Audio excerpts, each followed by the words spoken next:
all over the world, or at least where Christianity or capitalism has spread, on Christmas, some fairy tale character brings gifts to children. In the vast majority of places, it is Santa Claus. Poland is no exception here, or at least most of its territory. However, there are regions where a different character reigns, specifically in the Poznań region, the Lubusz region, Kujawy and Warmia, Kaszubia and Kociewie, and the Bydgoszcz region. This gift giver is known as Gazdor, which means starman or man of stars.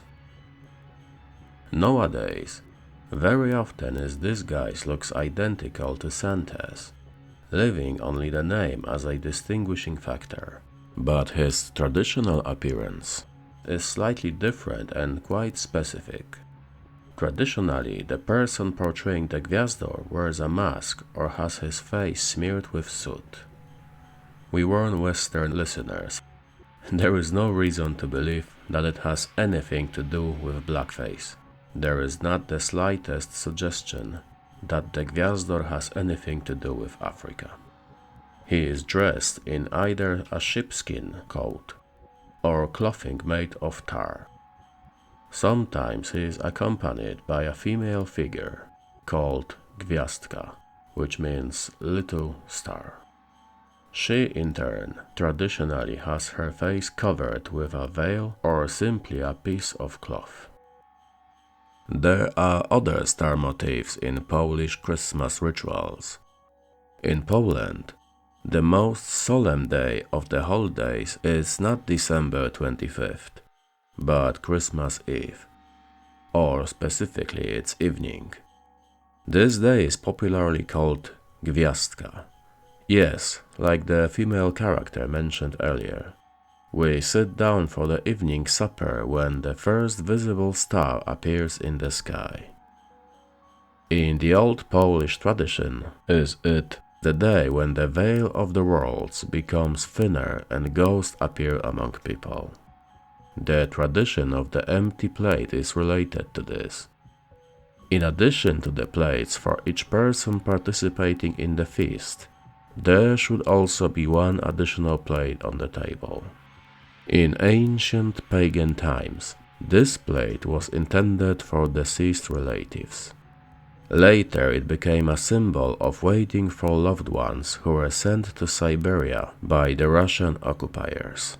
Nowadays, this tradition is translated as a place for unexpected guests, in the sense that no one should be alone on Christmas Eve.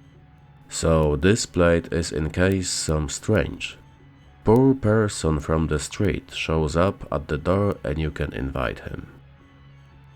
And after Christmas, there was a tradition of young people visiting houses with the big symbol of the star and demonically looking creature called Turoń. How to connect it all together and with the Lovecraftian mythos? Who is the Gazdor? Well, its name obviously points us to a creature that came from the stars. Perhaps he is an avatar of Nyarlathotep, the giver of strange joys and the one who brings celestial wisdom. A version with a face covered in a suit would fit here, which could be considered an imitation of the Black Man. Or maybe Hastur, Yellow King.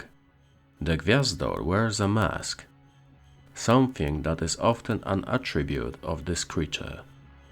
Sometimes he dresses in a sheepskin's coat. Hastur is sometimes worshipped as the god of shepherds, and sometimes he dresses in straw, which is the simplest way in which poor old villagers could dress an actor in a yellow outfit. And if someone wants to throw in reindeer, maybe it's actually a bayaki. And who is his veiled companion? I leave that to your imagination. Let's say the children come across a book that describes how to summon the Gazdor.